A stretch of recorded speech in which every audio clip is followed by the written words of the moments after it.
Good morning.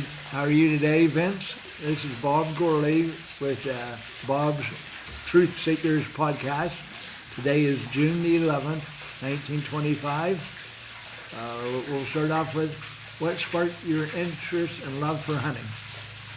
Well, I grew up as basically on a farm, and hunting was really part of the whole equation. I think I was 5 years old. I got my first BB gun, and I remember I was able to cock it, and that was one of the things I had to prove before I could get it. But no, we shot little pests around the farm with BB guns, and I just went forward from there. And when we got around 10, my dad said we could go hunting when we were 10, being that we were hunting on our own land. So I began hunting small game when I was 10, rabbits and that sort of thing. And it just grew from there. And how did it shape your life or your perspective? Well, I guess growing up on a farm really shapes your life and your perspective, because you learn responsibility from the time you're big enough to do chores till I graduated from high school. It was a 7-day-a-week job, and today I don't think you get kids to do that. How many brothers or sisters do you have? I have 2 sisters and 2 brothers. And where were you in the... I was the oldest son, second in the family. So, okay. Can you share a memorial hunting story? You mean a lifetime? Oh, just one of the ones that... We'll get to a lot about your hunting stories, but this one that pops out.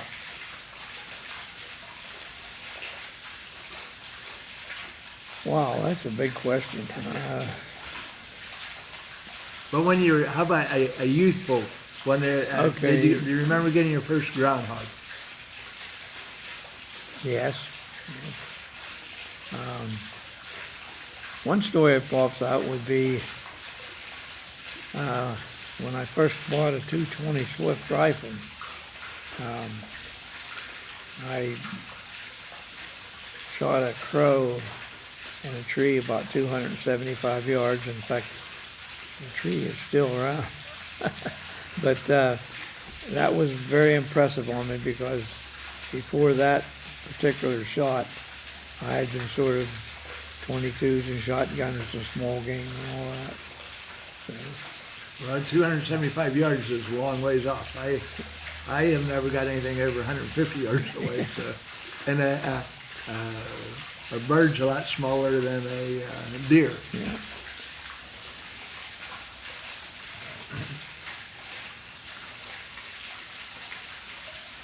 How do you balance the thrill of hunting with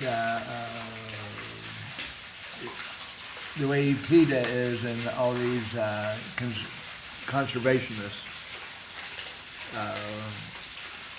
What's your take on that? Well, first of all, again, living on the farm, we raised our own beef and butchered our own animals, and we respected the animals. And when we started hunting, if you shot an animal, you had to take care of the meat, and everything was done in the proper way.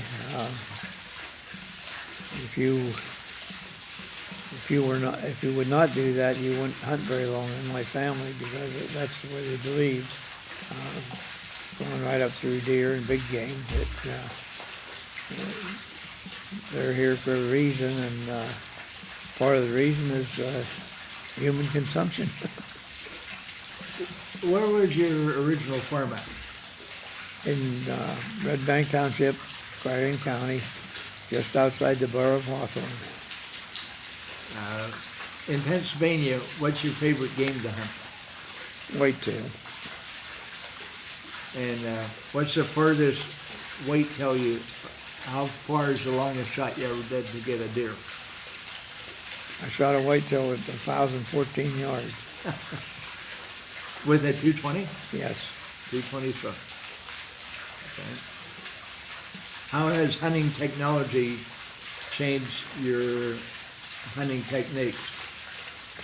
Well, first of all, the first biggest improvement I remember after I started hunting deer was getting a scope on a rifle. That was a big move then. I probably didn't really have a scoped rifle until I was about 18 after I got out of the service, probably. And that's when I bought the first 220, was in 1964. And I began to see what you could do with a scope. And, in fact, there's a story in my book about I had an old 4-power scope off a used 303 British Army rifle. When I took it off and put it on the Swift when I got it. And I read in the books where if the Swift was shot in at 25 yards, it would be back on target again about 275 yards, being that the bullet crosses the line of sight twice. And that's where the crow shot came in.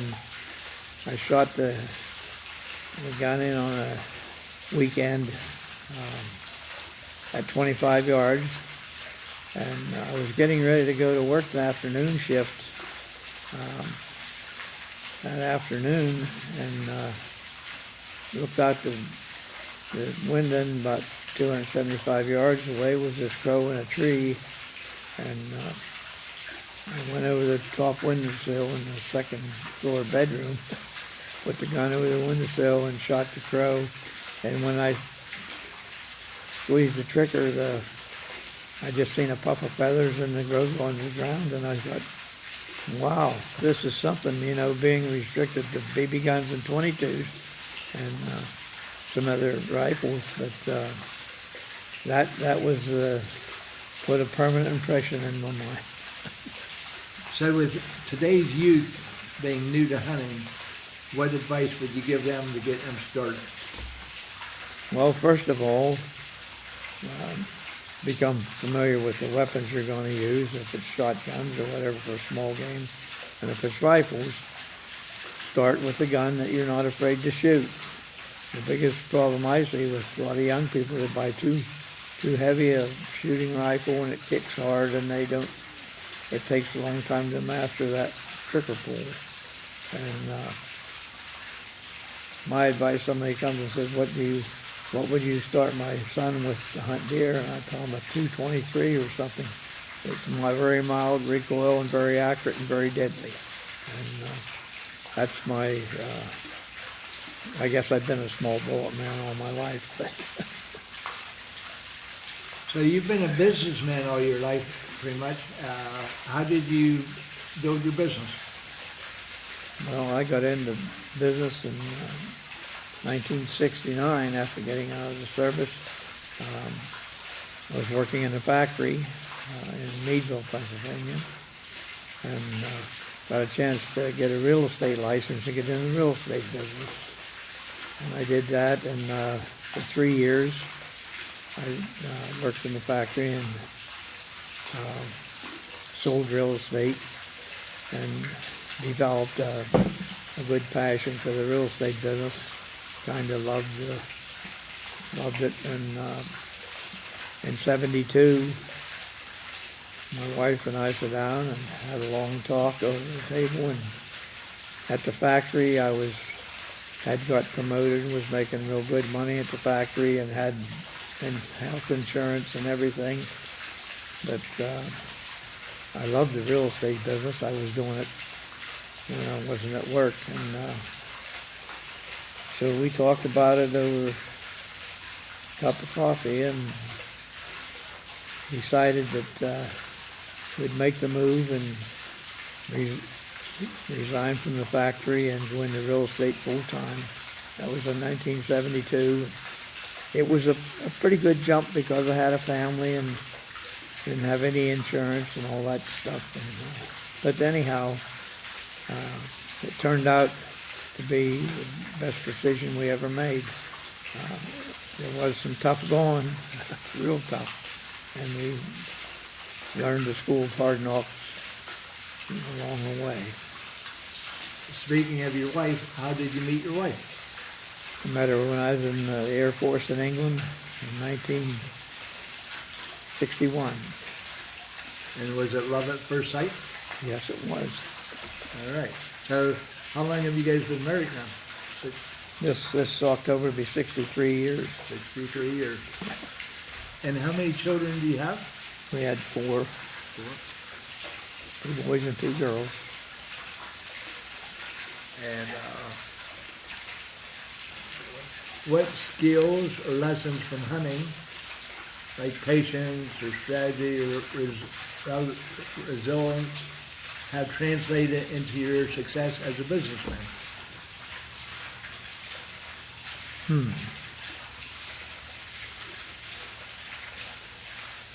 Well, I guess one thing, especially in the real estate business, you gotta, when you're hunting, when the opportunity's there, you gotta nail it, and it's the same way in business. If you make a sale, close the sale. Don't start trying to make another deal out of it or something. Get it done and get your successes building.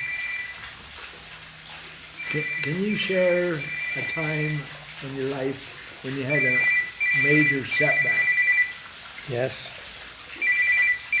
Let me get rid of this thing. Oh, pardon it. Welcome back, Vince. We're talking about one of your major setbacks you had in business and how you overcame it. Well, it would take some history on the real estate business. As I got involved in the real estate business, first I was a salesman. And in 3 years, I was able to get my broker's license. Became a real estate broker. And I had really good success at selling and started managing some real estate for a broker that I worked for. Eventually moved on to open my own agency. And well, the first agency I was involved with was a partnership, and that became real successful. And then I got into building houses and land development. Had 2 or 3 land developments going and started building structural modular houses and selling real estate and so on and so on. And was really on a roll. And then we rolled into 1980 with a head of steam and all kinds of things going. And Jimmy Carter became president, and the interest rates exploded and went to 18-20%. And it was a total collapse for our business. The real estate business died at that point. Thank God it was temporary, but all the things we were involved in was just too overwhelming. And to make a long story short, we lost our tails. So we were invited back to the world of starting the bottom again. How do you manage the stress and stay grounded from this? I think a lot has to do with your faith. One thing that was consistent was the same as when we were growing up. We went to church every Sunday, and we tried to practice the faith as best as we could. And then at a time when you're really down like that, you have to grab on something bigger than you, and that was our faith and each other. And it's so back in history a little bit. You graduated from high school, and then you went into the service. Yeah, I graduated in 1960 from Bank Valley, and I went into service in October. And where did you go? Like, how did you take the Air Force? Well, I went to the Lackland Air Force Base for basic training, and then was shipped to Amarillo, Texas, which was 600 miles from Lackland, and I studied jet aircraft maintenance, and got through with the tech school, and I got assigned to Wethersfield Air Force Base in England. So you went from Red Bank to Texas to England. Right. And how long were you in England? 3 years. And that's when you got out of the Air Force? Yeah, 1964. Okay. And if some of these, this videos to kind of coach some of the youngsters coming along, if there's a new entrepreneur starting out, what advice would you give them? Well, opportunities have changed so much with, well, you mentioned AI, with that stuff coming in. There's so many opportunities. You just have to grab a hold of something that you like to do and run with the football. All right. Have you ever used hunting trips or the outdoors to build relationships with clients or business partners? Well, it was my business partner I had at the time, never hunted in his life. He was a wonderful man and a great partner.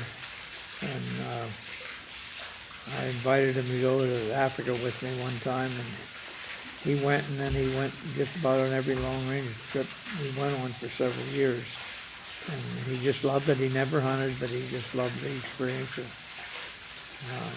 especially Africa, all the challenges and stuff it presented. And I relate a lot of the experiences in my first book. And unfortunately, in 2015, he was involved in a car accident and ultimately died from his injuries. And it was a tremendous loss for not just me, but for our family. Sometimes partnerships don't work, but that one was working perfect. It was a great loss.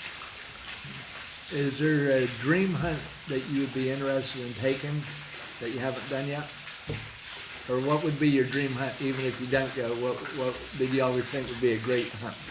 Well, I'd like to go to Greenland and hunt muskrat. Greenland? Yeah. And that might, right now there's talk about it becoming part of the United States. Yeah, that's what, maybe we'll help that along.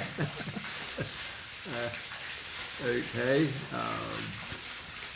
But I've basically hunted on 6 continents and been all over. I was in Alaska 5 times, Africa 7, and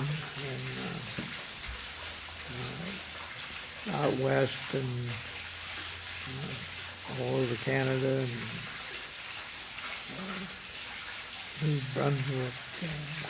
Just name the places along that I've been. Would you be interested in taking me to walk through your man cave and talk about anything that we're looking at? Yeah, sure. Alrighty. We are moving.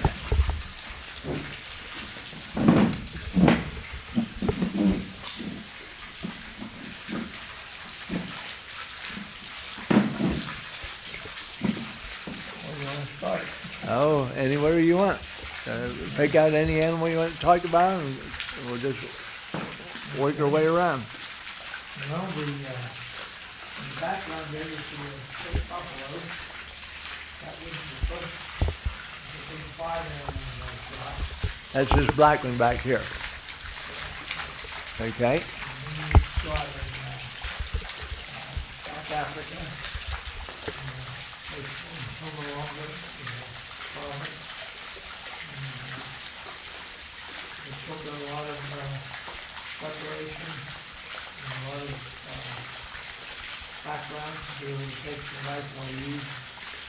Usually on the big animal.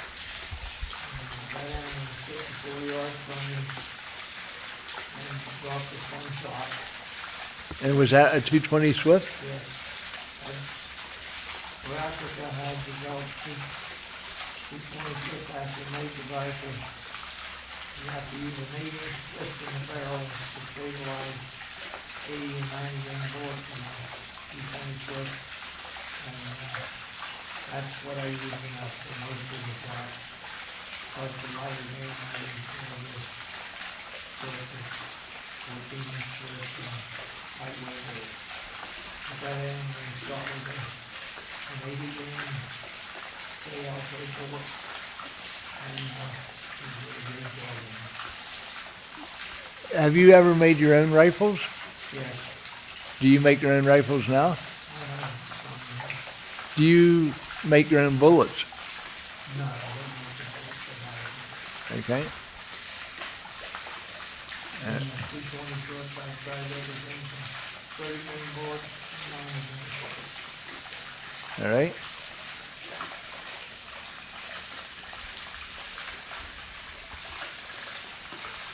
So, continue the journey.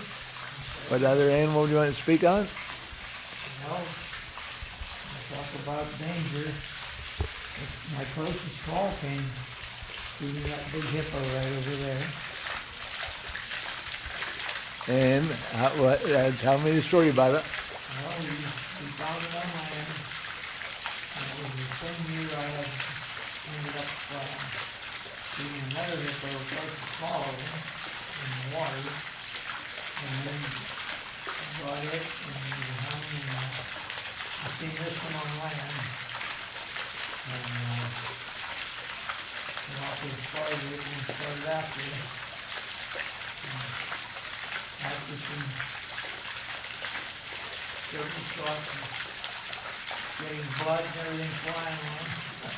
He was running, I was running. And long story short, we hit an open area and he started toward me. And he was 9 yards away when I dropped him with the last shot. From right between the eyes on the last shot. The other shot that I hit him with was one was off on the jaw and one was too far back. So it was, pretty exciting guy.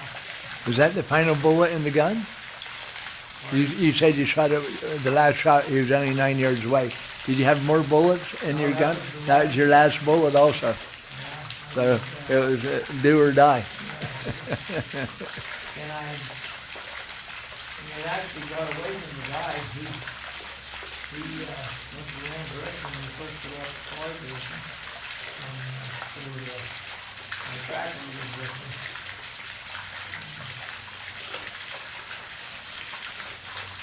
Quite a story. So you're in Africa 7 different times. Yeah. All right.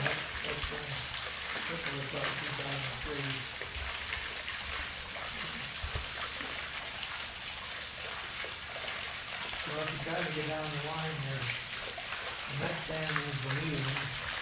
That's the leg that's gonna look.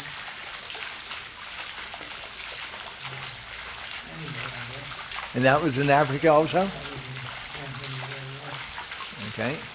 How many different, when you were in Africa, how many different countries were you in? I was in Zambia, Tanzania, Zimbabwe, South Africa, and Namibia. Was it fairly safe when you were back in those years? Well, most of it was safe. There was a time when the cities was very uneasy when we were surrounded by people in the streets. And when I of our guys had a very handguns and everything, and be prepared for anything. Did you have a handgun? Yes. Good.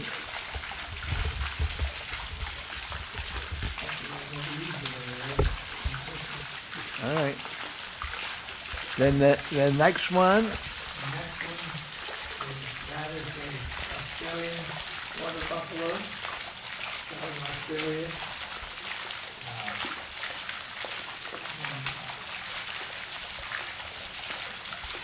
That was also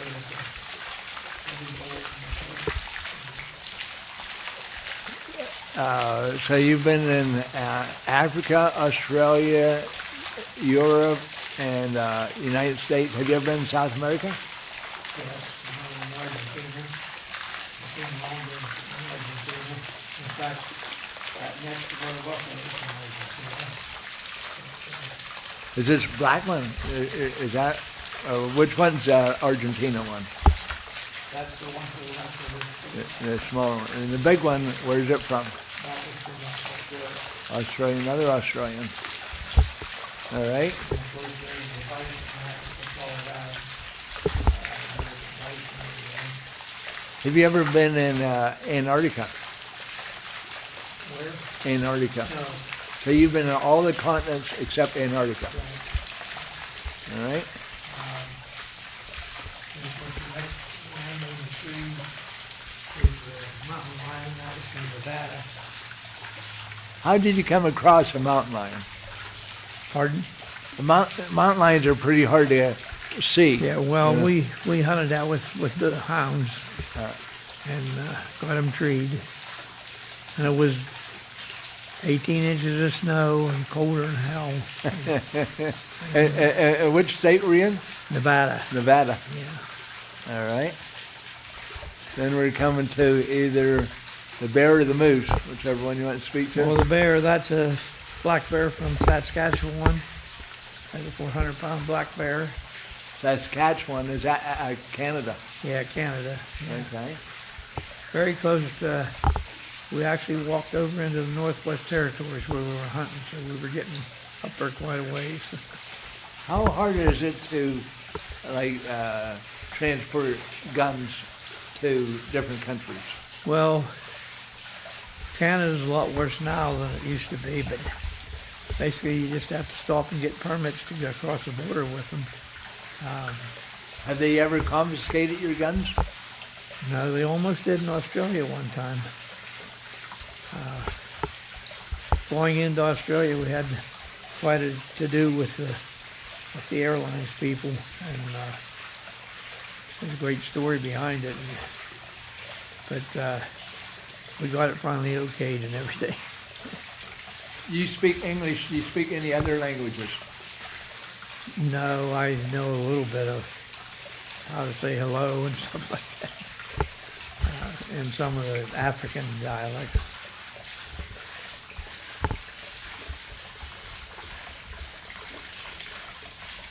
And the moose was from where we were. That's also from Alaska. That was from Icy Bay, Alaska, where the moose came from. What's the coldest place you've ever been to? Pardon?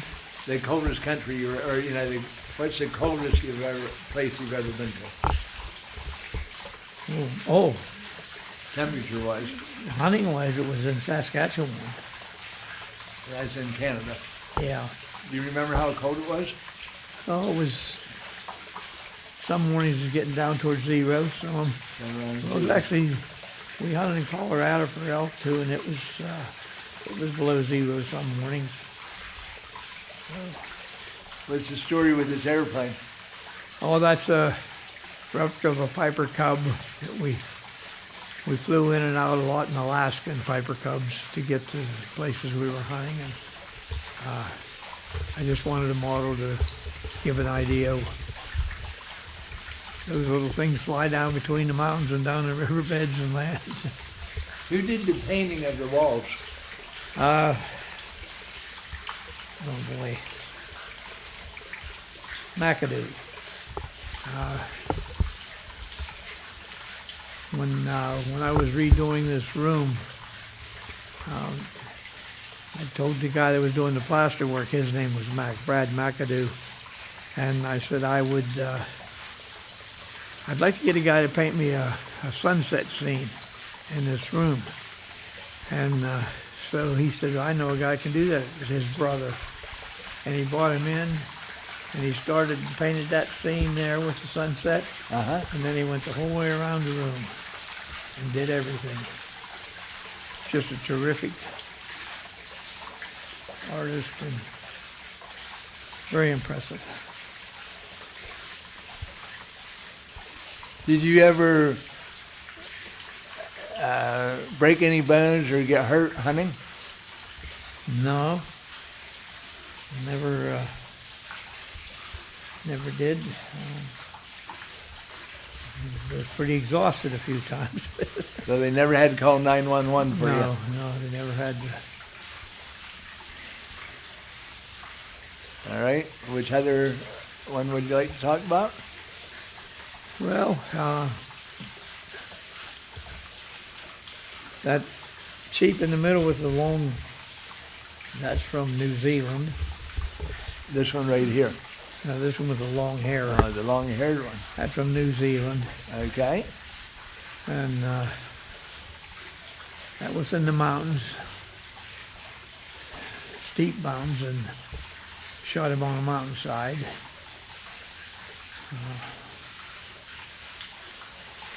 What's the biggest deer you ever got in Pennsylvania? Oh, let's see. I think the biggest deer I shot in Pennsylvania is that 8-point on the very left in there.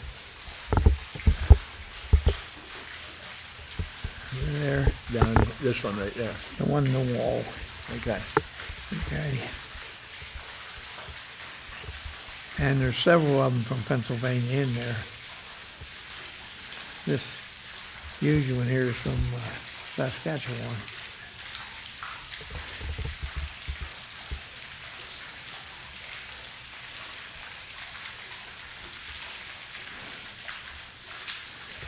How about your statue? Where did you get the statue from? The gentleman that was my professional hunter lived in Williamsport, PA, and he was a very successful businessman, and he went to Africa and bought a ranch, and he had imported there's 3 statues in here. That statue you're looking at is Shaka, from the African tribe. And, he's got a history of him defeating the British Army in a battle with his natives in the late 1700s. It must be about 15 feet tall or so. Yeah, supposed to weigh 1,600 pounds. 1,600 pounder. It's carved out of one tree from the bottom up. And that guy was an artist. Alrighty.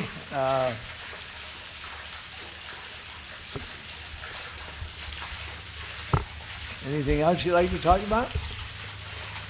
Oh, we could talk here all day. Let's talk about that book. How long did it take you to write your book? 6 years. We can sit back down again if you want to. Or... Okay. Yeah, I should. Is there a copy of it laying over here?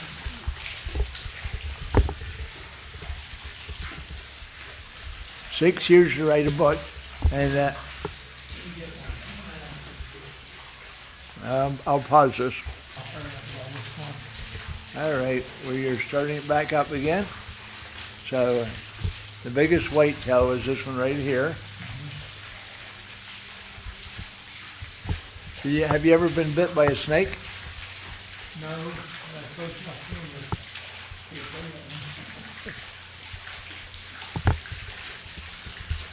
And this statue, where did it come from? Africa.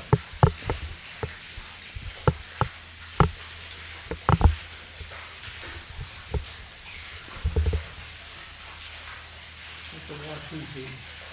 A Watusi. And where's it from? It's native of Africa. Africa.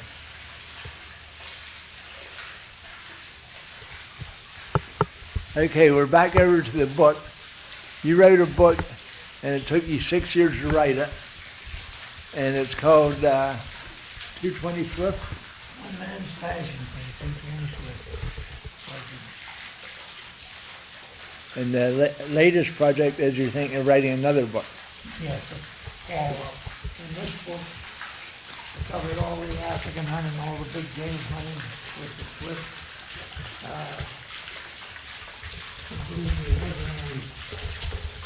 I had convinced a lot of people before I could take it to Africa. But it was a challenge, and that's what I love in life, is a challenge. Good.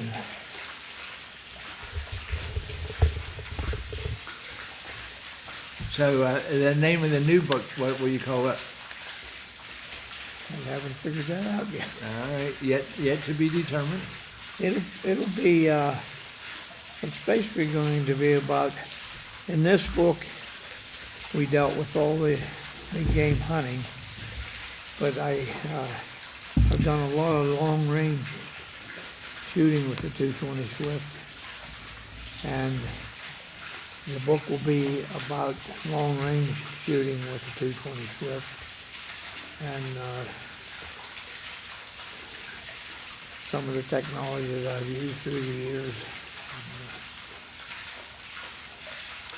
How long have you been going to Florida for the winter?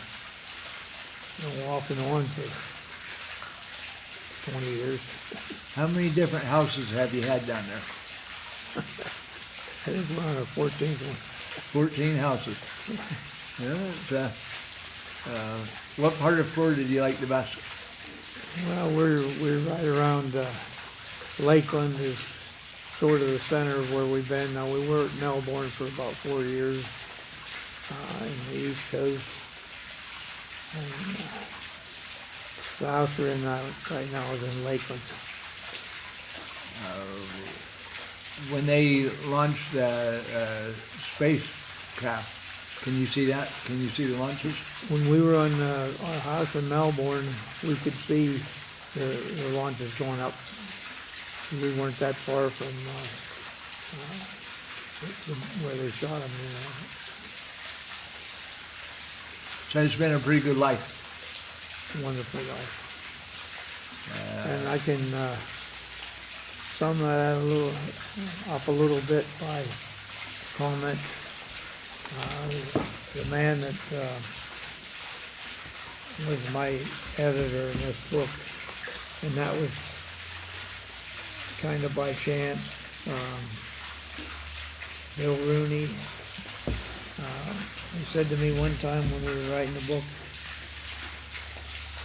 "Do you know how many people would kill to do what you've done in your life?" And I said, "Well, I don't know," but he said, "Oh, a lot of them."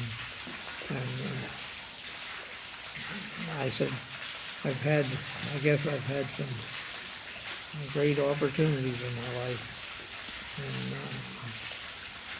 And I said, I'm grateful for those. And he said, "You better be grateful for your wife because she let you do it all." And she agreed with that. So the next time we had a little event here at the Safari Room, I said, "You people are now looking at Elizabeth Daugherty's trophy." She's paid the price. But it's been great. Anyway, Well, we were fortunate to grow up in spatial times. we sure were. Yeah, I loved every minute of it. So any advice you want to pass on to the people that listen to this video?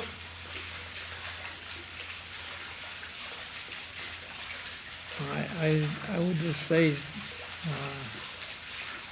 to anybody how to enjoy life and appreciate it. Not that you don't have a lot of down times and things happen to you through your life, but look for those challenges. The challenges put in front of you for a reason. And so many people start toward a goal and then they going away from it, but you got to stick with it. When I first talked about taking a 220 Swift big game hunting. I mean, even to hunt deer with it, I had all kinds of chatter. Don't do it. Don't do it. You're going to wound a lot of animals. And of course, that proved to be utterly false. But then the challenge grew, and it grew the bigger animals. Finally, I wanted to get the big 5. It worked out. Well, I appreciate you taking your time to share some of your story with you, and maybe we'll do another podcast sometime. Sounds good, Bob. Have a good day. Thank you.